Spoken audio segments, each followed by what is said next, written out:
Thank you. I love this game. And I want to start by saying thank you, Abraham, Esther, Jerry, and everybody else that brings this to us. Really appreciate that. We are all in this together. Someone should write a song.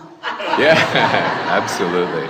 So my question today is, I'd like to talk about leading from an Abraham-inspired perspective.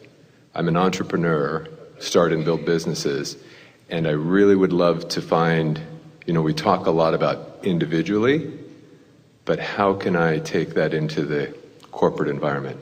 Well, it's much easier than you might think, because everything that we've been talking about is about influence. And your greatest influence is in your alignment. So you can't help but lead. When you tune in to who you really are and hold it consistently so that there's not much, if any, dip in your vibration, then you'll get a lot of momentum going. And that is, in fact, what leadership is, isn't it? It is, yes. The thing that must be understood in all of that is you've got to decide who it is that you're leading, and it would be easier for all of you if you would just accept that you can only lead those who are on your spinning disc. The thing that goes wrong with so many is that you get there, they're not there. You notice they're not there. You join them where they are, and you don't lead. That cleared it all up fast, didn't it? It did. It did. But if you get there, you practice it, you maintain it, it's yours, you interface with them, and you'll dip every now and again. But if you're aware of this so that you are deliberately reaching for those higher vibrations, then you keep finding them. You find them and find them and find them and find them and find them. And then more people jump on your disc. And really, don't you want to lead those who are in tune with who you really are? Absolutely.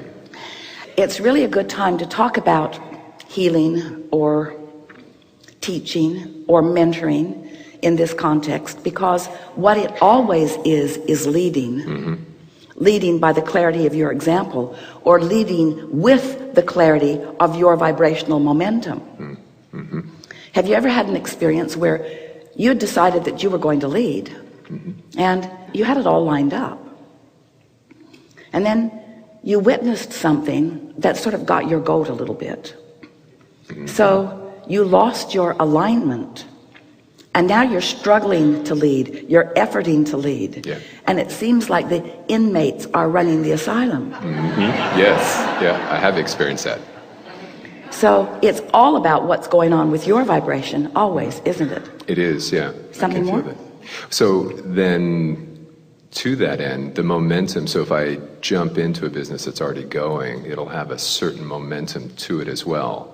And so the best thing I can do is just then stay aligned and stay focused on myself. Well, momentum is everywhere.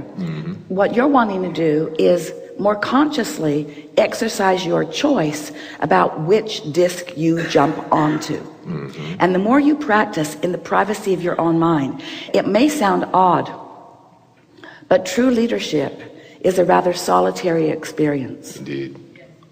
Because you spend most of your time tuning, and then you go out and lead for a while, and then you tune, and then you go out and lead for a while. Okay, where that helps. So many leaders think that they have to be ever present, and then they don't stay tuned.